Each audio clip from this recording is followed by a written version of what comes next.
मैं महाराष्ट्र की बात कर रहा हूं। जनादेश को चुराकर सरकार बनाई तो विकास कार्यों से भी अपनी दुश्मनी निकाली। बुलेट ट्रेन का काम हो, मुंबई मेट्रो का काम हो, डेडिकेटेड फ्रेट कॉरिडोर हो, जेएनपीटी में कंटेनर टर्मिनल का काम हो, मुंबई से जुड़े हर बड़े प्रोजेक्ट को इन्होंने लटकाया, अटकाया और भटकाया। ये मुंबई के लोगों से दुश्मनी निकाल रहे थे। साथियों, मोदी का एक महत्वपूर्ण संकल्प है। मोदी मुंबई को उसका हक लौटाने के लिए आया है।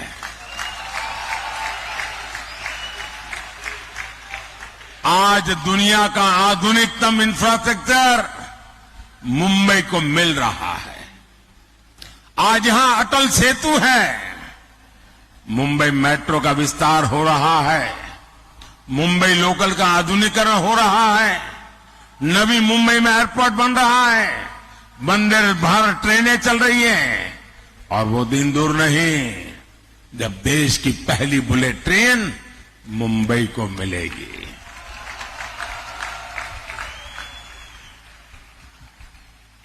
साथियों,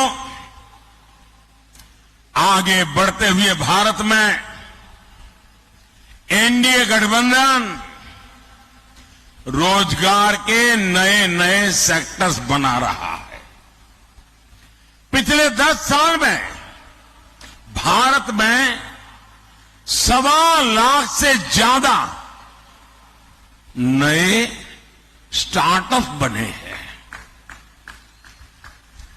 8,000 से अधिक स्टार्टअप्स तो अकेले हमारी मुंबई में है। बीते 10 सालों में भारत मोबाइल मैन्युफैक्चरिंग में दुनिया का दूसरा सबसे बड़ा देश बना है जी। हम कभी मोबाइल फोन इंपोर्ट करते थे, आज हम मोबाइल फोन एक्सपोर्ट कर रहे हैं जी। टेक्नोलॉजी से लेकर टेक्सटाइल तक, टैलेंट से लेकर टूरिज्म तक, स्पेस से लेकर स्पोर्ट्स तक, आने वाले 5 सालों में नौजवानों के लिए असीम अवसरों से भरा भारत दुनिया की नजरों में एक बहुत बड़ी आशा का कारण, विश्वास का कारण बना हुआ है। और इसका बहुत बड़ा फायदा मुंबई के युवाओं को होगा, मुंबई के प्रोफेशनल्स को होगा। हमारी सरकार मातृभाषा में पढ़ाई को भी बहुत महत्व दे रही है। नई नेशनल एजुकेशन पॉलिसी के तहत अब मराठी में भी मेडिकल और इंजीनियरिंग की पढ़ाई संभव होगी। मैंने सुप्रीम कोर्ट से कहा था, मैंने कम से कम आप जजमेंट का ऑपरेटिव पार्ट होता है वो तो उस क्लाइंट की भाषा में दो। ये क्या अंग्रेजी का झंडा लेके घूम रहे हो तुम लोग। और आज सुप्रीम कोर्ट से अगर कोई मराठी भाषी व्यक्ति का केस चल रहा है और उसको जजमेंट का ऑपरेटिव पार्ट मराठी में चाहिए तो मिलना तय हो चुका है। दोस्तों, भाई और बहनों, शहरी मिडिल क्लास हो या फिर शहरी गरीब, ईज ऑफ लिविंग ये मोदी की प्राथमिकता है।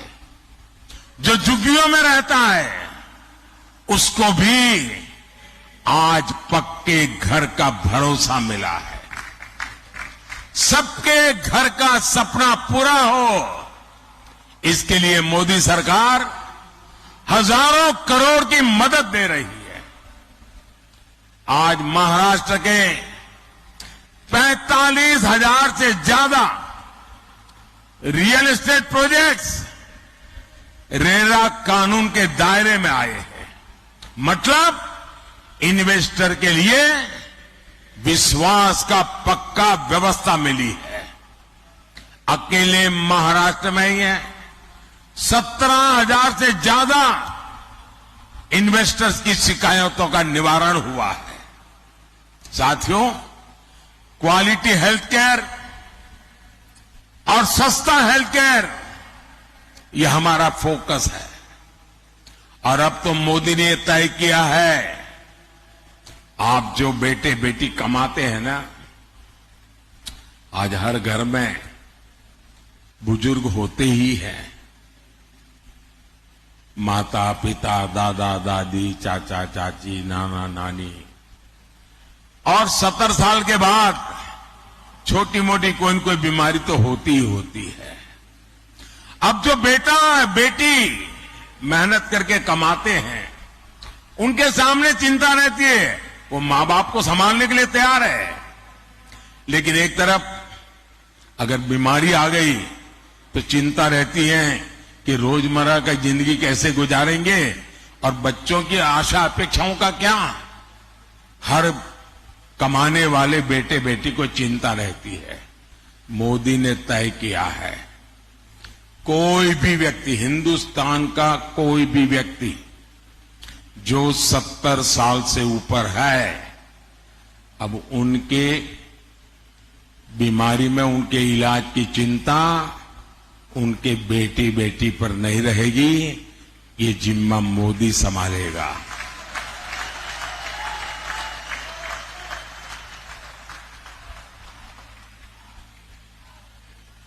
हम जानते हैं मेडिकल इंश्योरेंस कराने में आपको कितनी दिक्कत आती थी, वो भी अब भूल जाइए। अब मोदी आपके बुजुर्ग माता पिता का अस्पताल में इलाज कराएगा और वो भी मुफ्त। भाई और बहनों, 10 साल पहले तक सामान्य गरीब और मिडिल क्लास के लिए बैंक लोन सपना होता था। आज बिना गारंटी का लोन मिल रहा है। पहले फुटपाथ पर, रेहड़ी पर काम करने वालों को बैंक के दरवाजे तक जाने की हिम्मत नहीं थी। जिनको कोई नहीं पूछता था, मोदी उनको पूजता है। और मैं हमारे शिंदे जी वगैरह का आभार व्यक्त करता हूं कि एक आध साल पहले मुझे यहां बुलाया था और करीब 1 लाख रेहड़ी पटरी वाले भाई बहन इकट्ठे हुए थे और उनको हजारों करोड़ रुपया बैंक से लोन मिला था। उनकी पूरी जिंदगी बदल गई।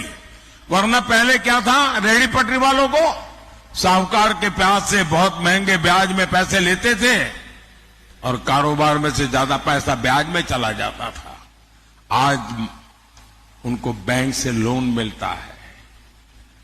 और गारंटी कौन देता है?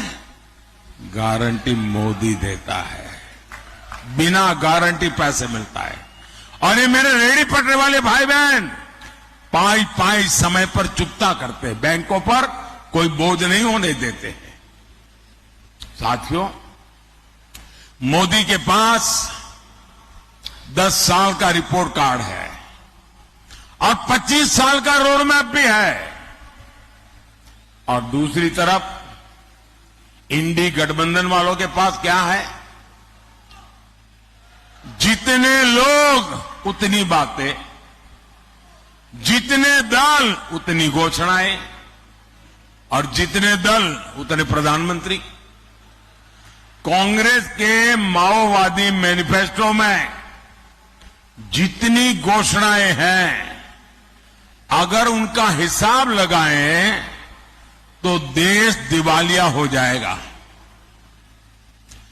इनकी नजर हमारे मंदिरों के सोने पर है। इनकी नजर महिलाओं के मंगलसूत्र पर है। इन लोगों ने 50% इनहेरिटेंस टैक्स का आइडिया फ्लॉट किया है। यानी आप आप अपने बच्चों को अपनी विरासत नहीं दे पाएंगे। आपने कितनी मेहनत करके कितना ही कमाया हो, इकट्ठा किया हो, आधा ये सरकार छीन लेना चाहती है, आपको बच्चों को नहीं देने देगी। ये आपकी प्रॉपर्टी का एक्सरे करके अपने वोट बैंक को, जो वोट जिहाद करते हैं ना, उनको देने के लिए वो निर्णय कर चुके हैं। साथियों, ये इनके इरादे बड़े खतरनाक हैं। कांग्रेस के लिए ये अस्तित्व बचाने की लड़ाई है। वो किसी भी हद तक जा सकती है। साथियों, मुंबई तो भारत का इकोनॉमिक पावर हाउस है। आप देखिए, 10 साल पहले शेयर बाजार कहां था और आज कहां है। आज देश के लाखों लाख छोटे छोटे निवेशक बाजार से जुड़े हैं। दुनिया के 4th लार्जेस्ट स्टॉक मार्केट पर देश दुनिया का भरोसा बढ़ता जा रहा है। इंडिया गाड़ी वाले जो साजिश से रच रहे हैं, उसका एक मकसद इस भरोसे को भी तोड़ना है। मैं आपको सावधान कर रहा हूं, कांग्रेस और इंडिया गाड़ी की माओवादी इकोनॉमिक्स मुंबई के पहिए ही जाम कर देगी। दोस्तों, मैं कल्पना करता हूं कि इनकी सोच देश के लिए कितनी बड़ी भयंकर आर्थिक स्थिति पैदा कर सकती है। साथियों, मुंबई चैत्य भूमि से प्रेरणा पाती है। ये भी हमारी सरकार है जिसने चैत्य भूमि सहित देश दुनिया में बाबा साहब के पंचतीर्थ विकसित किए हैं। साथियों, शिव तीर्थ की इस भूमि में यहां कभी बाबा साहब ठाकरे और वीर सावरकर की हुंकार गूंजी थी। लेकिन आज विश्वासघाती अघाड़ी को देखकर उनकी आत्मा को कितना दुख होता होगा। ये नकली शिवसेना वाले, इन्होंने बाला साहब को धोखा दिया। इन्होंने शिव सैनिकों के बलिदान को धोखा दिया। सत्ता के लिए ये राम मंदिर को गाली देने वालों के साथ चले गए। सत्ता के लिए ये मुंबई हमले के बाद पार्टी कर रहे लोगों के साथ चले गए। जो कांग्रेस दिन रात वीर सावरकर को गालियां देती है, आज उसकी गोद में बैठे हैं। और मैं एनसीपी के नेता को चुनौती देता हूं, आप राहुल से बयान करवाइए कि वो जीवन में कभी भी वीर सावरकर का अपमान नहीं करेगा। जरा एक बयान करवा दीजिए। अभी उन्होंने चुनाव है इसलिए चुप करवाए, ताला मारा है उसको, लेकिन जरा बुलवा दीजिए एक बार कि मैं जीवन भर वीर सावरकर के खिलाफ एक शब्द नहीं बोलूंगा। जरा एक बार बुलवा लीजिए उनको। वो नहीं कर सकते क्योंकि उनको पता है चुनाव खत्म होते ही फिर से वीर सावरकर को गालियां देना शुरू करने वाले हैं। साथियों, महाराष्ट्र की मिट्टी के साथ धोखा करने वाले लोग, महाराष्ट्र की गौरव को ठेस पहुंचाने वाले लोग, साथियों, वो भी एक वक्त था कभी शिवसेना की पहचान यहां घुसपैठियों के खिलाफ खड़े होने की थी। आज वही नकली शिवसेना सीएए का विरोध कर रही है। इनको अब हिंदुओं, बौद्ध, जैन, सिख शरणार्थियों को नागरिकता देने पर भी आपत्ति है। हिंदुस्तान में ऐसा हृदय परिवर्तन किसी पार्टी का नहीं हुआ जैसा अभी की नकली शिवसेना का हुआ है। साथियों, अपने वोट बैंक को खुश करने के लिए, तुष्टीकरण के लिए इस पूरी अघाड़ी ने पूरी मुंबई को, पूरे देश को धोखा दिया है। जिस कसाब ने मुंबई करों को दहलाया, इस शहर को खून से रंग दिया, ये लोग उसको क्लीन चिट दे रहे हैं, जिस पाकिस्तान की आज दुनिया में कोई नहीं सुन रहा। ये अगाड़ी वाले सर्जिकल और एयर स्ट्राइक पर उसी पाकिस्तान की भाषा बोल रहे हैं। ये हमारी सेना को झूठा करार दे रहे हैं। छत्रपति शिवाजी महाराज की इस धरती का इससे बड़ा अपमान और क्या होगा। साथियों, इंडिया गाड़ी वाले लगातार बाबा साहब आंबेडकर का, हमारे संविधान का भी अपमान कर रहे हैं। बाबा साहब धर्म के आधार पर आरक्षण के खिलाफ थे। पूरी संविधान सभा एक मत हुई थी कि हमारे देश में धर्म के आधार पर आरक्षण नहीं होगा, लेकिन इंडिया गाड़ी वाले दलित, पिछड़े, आदिवासियों के हक का आरक्षण छीनकर धर्म के आधार पर वोट जिहाद करने वालों को देना चाहते हैं। सत्ता के लिए इनकी धोखेबाजी नहीं चलेगी। आर्टिकल 370 हटाकर देश में एक संविधान लागू कराने वाला मोदी संविधान का सबसे बड़ा रक्षक है। और जो लोग आज संविधान को माथे पर लेकर के नाच रहे हैं, उन्होंने पहले संविधान के शरीर को तोड़ा। हमारे संविधान की जो पहली प्रत है, उसमें एक हिस्सा है संविधान के संबंध में लिखा हुआ बातें, दूसरा उसमें चित्रकाम है। वो सब मिलाकर के एक संविधान बना है और इन चित्रों में हजारों साल की हमारी विरासत को चित्रांकित किया गया है। इन्होंने पहला काम किया, पंडित नेहरू ने वो चित्र वाला संविधान अलमारी में रख दिया और सिर्फ बाद में उसकी आत्मा को उन्होंने चूर चूर कर दिया। अब ये लोग संविधान की पीठ पे छुरा भोंकने की कोशिश कर रहे हैं। मैं कांग्रेस को किसी दलित, पिछड़े, आदिवासी का आरक्षण कभी भी छीनने नहीं दूंगा।